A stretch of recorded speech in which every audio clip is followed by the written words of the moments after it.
কালীঘাট তৃণমূলের আব্দুর রহিম বক্সী তার বিরুদ্ধে অভিযোগ এবং তার বিরুদ্ধে যেটা অভিযোগ রয়েছে যে মালতীপুরের বিধায়কের বিরুদ্ধে জমি দখলের অভিযোগ।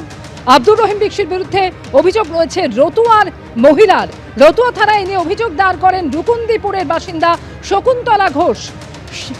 60 শতক জমি দখল করেছেন বিধায়ক আব্দুর রহিম বক্সী সহ 8 জন।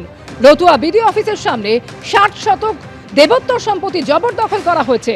2015 সালে জমি দখল করেন আব্দুর রহিম বক্সী, এমনই অভিযোগ করেছেন ওই মহিলা। জমি নিয়ে আগেই সমঝোতা হয়ে গিয়েছে বলে দাবি করেছেন আব্দুর রহিম বক্সী।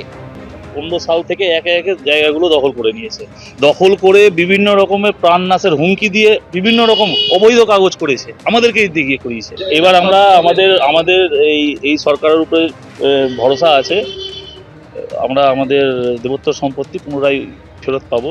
প্রশাসন যথারীতি কাজ করছে। আমরা দাবি করব যে আমাদের এই দেবত্ব সম্পত্তিটা পুনরুদ্ধার হোক, এটাই দাবি করব। এই সম্পত্তির রেকর্ড মূলে এখানে যাদের যাদের নামে এফআইআর আছে তার জন্য নামে তারা সকলের কাছে বিক্রি করা হয়েছে। যিনি বিক্রি করেছেন তিনি কি মূল্যে বিক্রি করেছেন রেকর্ড থেকে সবাই কিনেছে, বাড়ি করেছে। কেউ জনের 2 তলা 3 তলা বাড়ি আছে, আবার একজন বাড়ি করে সেখানে আইসিডিএস অফিস সরকারি অফিসের ভাড়াও দিয়ে দিয়েছেন, সেখানে ভাড়াও চলছে। ফলে সেই ক্ষেত্রে এরা কেন মামলাটা করেছে আমি ঠিক বুঝতেই পারছি না ব্যাপারটা। হ্যাঁ, আমি কিছু বুঝতে পারছি না কি উদ্দেশ্যে নিয়ে আমার বিরুদ্ধে ষড়যন্ত্র করার চেষ্টা করছে, আমি জানি না। একদিকে আগামীকাল দিল্লির বঙ্গভবনে মুখ্যমন্ত্রীর সঙ্গে বৈঠকের সম্ভাবনা রয়েছে। এনসিপিআই সাংসদদের 20 জন এনসিপিআই সাংসদদের তাদের থাকার কথা রয়েছে আগামীকালের এই বৈঠকে। আর এরই মধ্যে এনডিএর বৈঠকে তারা আমন্ত্রণও পেয়েছেন। আর কাকলি ঘোষ তিনিও এই প্রসঙ্গে জানিয়েছেন যে এনডিএ বৈঠকে থাকার জন্য ডাক পেয়েছি। কাল সকাল 9:30টায় বৈঠক এবং বক্তব্য রাখবেন প্রধানমন্ত্রী। এম এর সঙ্গে মিটিং আছে, সিএম এর সঙ্গে মিটিং কি নিয়ে দিদি আছে আর কখন আছে? কালকে 1টার সময় আছে বঙ্গভবনে। সেটার সিএম এবং আমার ধারণা আমাদের সব আমাদের এমপিদের সঙ্গে বসবে। বিষয়টা তখনই জানতে পারবো না, যাদের কিছু ক্লারিফিকেশন আছে বা কেউ কিছু জানতে চায় বা কারো কিছু বক্তব্য আছে কি না, যে বিষয়ে বলা যেত না সেগুলো হয়তো এখানে বলতে পারবে সবাই।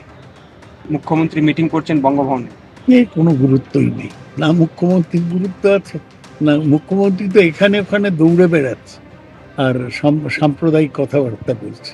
ও মিটিং করে কি করবে বাংলার?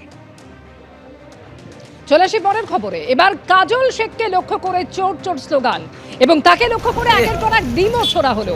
নানুর থানার পুলিশ কোনো রকমে তাকে ঘিরে ধরে গাড়িতে তুলে এলাকা থেকে বের করে।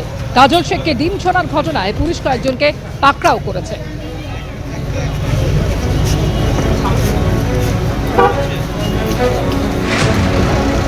দেখো